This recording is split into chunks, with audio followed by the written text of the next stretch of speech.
आप देख रहे हैं HKP डेली न्यूज। वीडियो को अंत तक देखें और चैनल को सब्सक्राइब करना ना भूलें।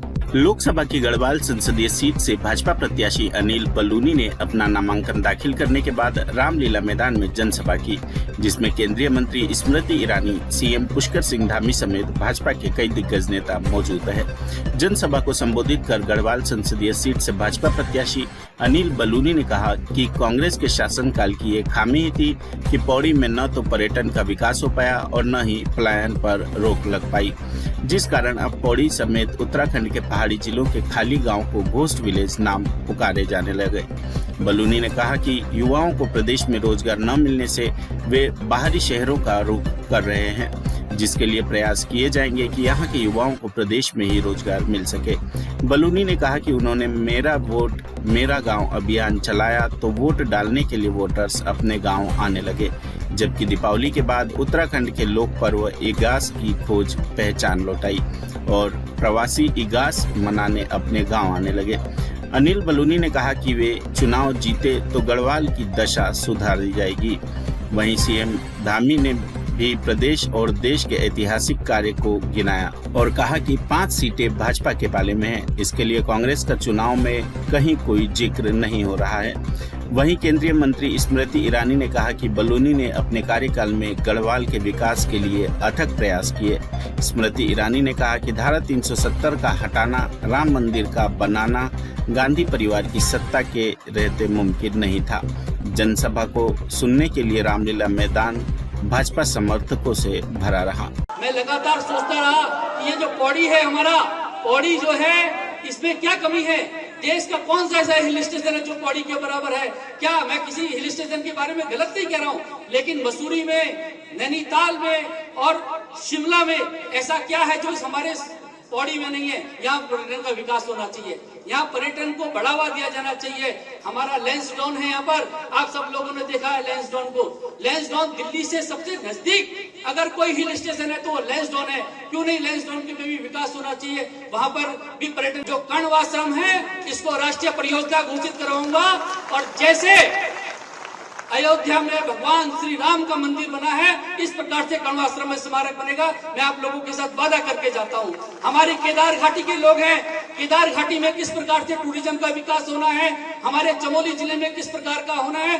भाई सुबोध दुनियाल जी बैठे हैं, इनके विधानसभा इस वक्त ऐसी विधानसभा है जहां पर्यटन के लिए असीम संभावना है। आज आप देख रहे हैं ऋषिकेश, तपोवन, मुनि की रेती का किस प्रकार से विकास हो रहा है। हम और सुबोध दुनियाल जी मिलके इस इलाके का विकास करेंगे। हमारा देवप्रयाग है, जहां से गंगा शुरू होती है, इसका विकास कैसे होना चाहिए, उसका विजन हम लोगों के पास है। आने वाले समय में उसका भी विकास करेंगे। मैं आप लोगों को विश्वास दिलाता हूँ, उत्तराखंड के अंदर पलायन के जो पलायन का दंश है, हमारे जो लोग प्रवासी यहाँ से गए हैं, ये पिछले 70 सालों की कांग्रेस की कुनीतियों का फल अक्सर था कि हमारे लोगों को बाहर जाना पड़ा, रोजी रोटी कमाने के लिए बाहर जाना पड़ा। आज हमारे गांव सुनसान हो गए हैं। आज देखिए, जिन पगडंडियों में हमारे पुरखे चलते थे, उनको आज भूता कहने जाने लगा। आप दुनिया के बड़े बड़े अखबारों में पढ़िए, घोस्ट विलेज ऑफ उत्तराखंड के भूता गांव। हमारे दिल में चोट होती है, हमारे आंसू निकलते हैं जब हमारे गांव को भूता गांव कहा जाता है। मैं आप लोगों को विश्वास दिलाता हूँ, मैंने एक कार्यक्रम शुरू किया, आप लोगों को याद होगा, अपना वोट अपने गांव। मैंने सबसे पहले अपना वोट अपने गांव कोट ब्लॉक में नकोट में बनाया। मैंने कहा मैं अपने वोट डालने अपने गाँव आऊंगा, किसी बहाने तो गाँव आएंगे। मैंने कहा कि हम अपना एक त्योहार अपने गांव में मनाएंगे। मैं अपने गांव में किसी ना किसी एक त्योहार के दिन मनाने आता हूं। हमें इन निर्जन पड़ी जो हमारे गांव हैं, इनको किसी तरह से आबाद करना है, रोशन करना है। मेरे को इस सब के लिए आपका साथ चाहिए, इस सब यहाँ के विकास के लिए आप सब लोगों का साथ चाहिए। मैं आप लोगों को विश्वास दिलाता हूँ कि आप मेरा साथ दीजिए। मैं यहाँ के गाँव के रोशन करने के लिए, हमारे पौड़ी जिले के आसपास के जिलों के, मैं जो हो सकता होगा वो करूंगा। आप लोगों से, आप लोगों को पता है कि मोदी जी का उत्तराखंड के साथ क्या प्रेम है। मैंने बताया आपको, उन्होंने संकल्प लिया अगला दशक उत्तराखंड का होगा। भाई पुष्कर सिंह धामी जी और हम सब मिलकर इसके लिए प्रयास कर रहे हैं। अब मोदी जी का उत्तराखंड के साथ कितना स्नेह आप सब लोग जानते हैं। आप सब लोग जानते हैं कि अगर वो देश में किसी सबसे ज्यादा किसी राज्य में आते हैं तो वो उत्तराखंड है। आप जानते हैं उनका केदारनाथ के साथ कितना लगाव है, आप जानते हैं कि बद्रीनाथ के साथ कितना लगाव है। और बहनों भाइयों, आप सब लोग जानते हैं जब वो राजनीति में नहीं थे, जब मुख्यमंत्री नहीं थे, भारतीय जनता पार्टी तक में नहीं थे, तब इन उत्तराखंड की पगडंडियों में मोदी जी ने बहुत भ्रमण किया है, बहुत समय इन पगडंडियों में बिताया है, उनका एक आत्मीय लगाव है। और आज जब मोदी जी को गाली दी जाती है तो उत्तराखंड के हमारे भाई बहन इसका जवाब देंगे नहीं देंगे? आज मोदी जी को अगर कोई अपशब्द कहेगा, हम सब लोग जवाब देंगे नहीं देंगे? इसलिए 2 दिन पहले आपने देखा हमारे विपक्ष के लोगों ने उनको औरंगजेब कहा, हम सब लोग 19 तारीख को इसका जवाब देंगे नहीं देंगे? साथियों, अगर मोदी जी को जिस तरह की भाषा विपक्ष कह रहा है उसका जवाब हम सबको देना है। भाइयों बहनों, ये पहला चुनाव ऐसा हो रहा है। इस चुनाव में एक बात विशेष है। अब आप लोग सोच रहे होंगे क्या विशेष है? इस चुनाव में कहीं से यह आवाज नहीं आ रही है कि सरकार किसकी बनने वाली है। सब बोल रहे हैं मोदी जी की सरकार बनने वाली है ना? बोल रहे हैं कि नहीं बोल रहे हैं? जरा जोर से बोलिए। हाँ, तुम सब बोल रहे हैं मोदी जी की सरकार बनने वाली। कोई ये नहीं कह रहा है कि भाई किसी दूसरी पार्टी की सरकार बनने वाली है। हाँ, ये जरूर बोल रहे हैं, जैसा अभी स्मृति जी यहां से आप सबसे जयकारा लगवा रही थी, नारा लगवा रही थी ना, तो सब लोगों से कह रही थी 400 पार। हाँ, ये जरूर है कि 400 आएंगे कि 410 आएंगे कि 420 आएंगे। पूरे देश में इस बात की चर्चा हो रही है। ये पहला चुनाव हो रहा है देश की आजादी के बाद। भाइयों बहनों, देवभूमि उत्तराखंड के लोगों ने हमेशा, जब भी हमारे प्रधानमंत्री मोदी जी के नेतृत्व में चुनाव हुआ, जो भी चुनाव हुआ है, उस चुनाव में प्रचंड बहुमत दिया है। हर बार अपना आशीर्वाद दिया। देखिए 2014 में उनको प्रधानमंत्री पद का उम्मीदवार बनाया गया था। 5 लोकसभा सीटें यहां से जीते थे। 2017 का विधानसभा का चुनाव हुआ, आप सब लोगों ने 2017 में भारतीय जनता पार्टी की सरकार बनाई थी। 2019 में लोकसभा का चुनाव हुआ, आपने 2014 के मुकाबले 2019 में और ज्यादा मतों से 5 सांसद यहां से जिताकर भेजे थे। और 2022 में अभी आप सबके आशीर्वाद से, हमारे प्रधानमंत्री मोदी जी के नेतृत्व में, उनके मार्गदर्शन में हम उत्तराखंड के चुनाव में गए और आप सब लोगों ने उत्तराखंड के अंदर, उत्तराखंड स्थापना के 24 सालों के इतिहास में पहली बार एक मिथक तोड़ने का काम किया, एक आपने परिपाटी बदलने का काम किया, एक इतिहास बना दिया। किसी भी राजनीतिक दल को लगातार दूसरी बार सत्ता में लाकर लगातार सेवा करने का अवसर प्रदान किया। भाइयों बहनों, हम आदरणीय मोदी जी के नेतृत्व में, उनके मार्गदर्शन में उत्तराखंड को हिंदुस्तान का श्रेष्ठ राज्य बनाने के लिए काम कर रहे हैं। बहुत सारे काम आदरणीय प्रधानमंत्री जी के मार्गदर्शन में यहाँ संपन्न हो रहे हैं। ऋषिकेश कर्णप्रयाग रेल लाइन यहीं पर, वहां से शुरू होती है ऋषिकेश से और कर्णप्रयाग तक पहुंचती है। यह भी हमारे गढ़वाल लोकसभा क्षेत्र का बहुत ड्रीम प्रोजेक्ट है।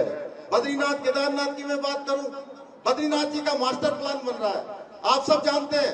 इसके साथ साथ केदारनाथ जी का पुनर्निर्माण का काम तेजी से चल रहा है। एक समय वो था, आप याद करिए, आप जब ऋषिकेश से यहाँ पौड़ी के लिए आते थे, श्रीनगर के लिए आते थे, आप बद्रीनाथ जाते थे, रुद्रप्रयाग जाते थे, चमोली जाते थे, पूरे कई घंटों लग जाते थे। आज आप आसानी से कुछ ही घंटों में आप बद्रीनाथ से ऋषिकेश पहुंच जाते हैं, देहरादून पहुंच जाते हैं। भाइयों बहनों, ये अंतर साफ दिखाई देता है। किस प्रकार से आज कनेक्टिविटी बढ़ी है, किस प्रकार से आज तेजी से काम हुआ है। हमने भाइयों बहनों, हमारे प्रधानमंत्री जी ने, ये जो बात हो रही है इस बार की, ये चर्चा नहीं हो रही सरकार किसकी बनेगी, वो इसलिए हो रही है कि मोदी जी ने जो भी जनता से वायदा किया है, जो भी जनता से संकल्प लिया है, वो सारे के सारे उन्होंने पूरे किए हैं। अब बात आई अनिल बलूनी की। मैं तो बलूनी जी आपका अभिनंदन इसलिए नहीं कर रही क्योंकि आपने यहाँ पर लोकसभा का प्रत्याशी ना होने के बावजूद भी 5 रेल रोकने का काम किया, जनता के मनोबल को और बढ़ाया। मैं इसलिए भी आपका विशेष अभिनंदन नहीं कर रही कि आपने डॉपलर रडार की व्यवस्था और सांसद निधि के माध्यम से आईसीयू की व्यवस्था की। मैं तो आज कंडोलिया मंदिर के सानिध्य में ये प्रार्थना करने आई हूँ, भाई के माथे पर विजयश्री का तिलक लगाने आई हूँ, जिसने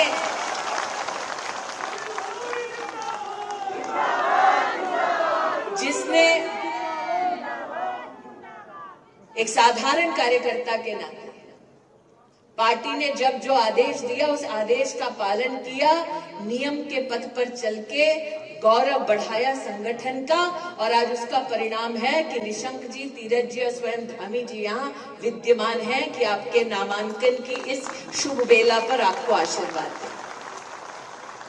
चुपचाप धंधा एक कोने में बैठे हैं। मेरे 25 साल के राजनीतिक इतिहास में 20 साल तो ऐसे बीते जब धंधा ने मुझे पौड़ी हो, गढ़वाल हो या उत्तराखंड की कोई भी पहाड़ हो, कोई भी घाटी हो, कोई भी मोहल्ला, कोई भी गांव हो, हर जगह पर कार्यकर्ता के नाते अपने सानिध्य में मुझसे काम करवाया है, और आज शांति से एक मुद्रा में यहाँ पर धंधा बैठे हैं। मैं कार्यकर्ताओं का विशेष अभिनंदन करना चाहती हूँ। हमारी वो पार्टी है जिसमें 2 सांसद होते थे, और इस पार्टी के बारे में आज गढ़वाल लोकसभा क्षेत्र में कार्यकर्ता के नाते मेरा ये गौरव है कि नागरिक कह रहा है अब की बार, अब की बार, अब की बार। और ऐसा नागरिक क्यों कह रहा है? आज इस मंच से मैं उस हर कार्यकर्ता, उस हर नेता का चरण वंदन करती हूं जिन्होंने अपने परिश्रम, अपने खून पसीने से हमारे संगठन को सींचा, ताकि अनिल बलूनी एक प्रत्याशी बनके कार्यकर्ताओं का मान बढ़ाने के लिए जनता के मध्य में जा सके। दुष्यंत गौतम जिंदाबाद। अभी अभी हमारे बीच में हमारे प्रदेश के प्रभारी दुष्यंत गौतम जी पहुंचे हैं। मैं पूरी जनता, लोकसभा की जनता की ओर से आपका हार्दिक स्वागत करता हूं, अभिनंदन करता हूं। हमारे बीच में हमारे प्रदेश के यशस्वी मुख्यमंत्री पुष्कर धामी जी, साथ ही मैं अपने प्रदेश के प्रभारी श्रीमान दुष्यंत गौतम जी के स्वागत के लिए अपने जिलाध्यक्ष सुषमा रावत जी से निवेदन करूंगा कि वह आए, उनका स्वागत करें।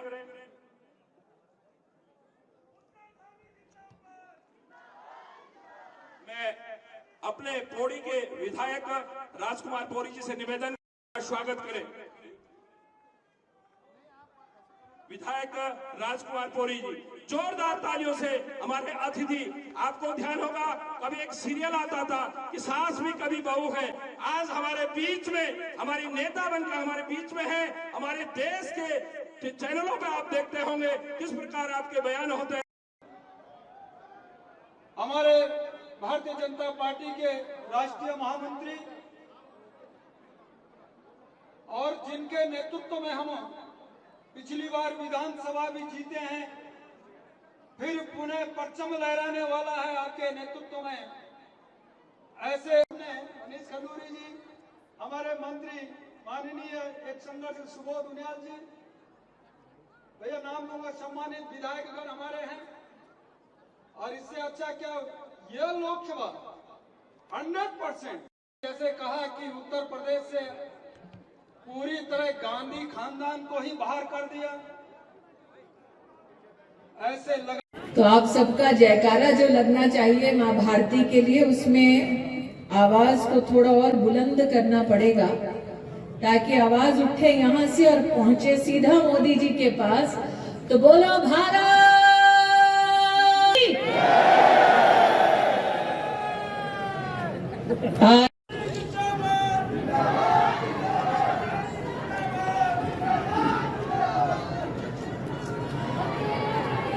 भारत माता की, भारत माता की, भारत माता की जय। उत्तराखंड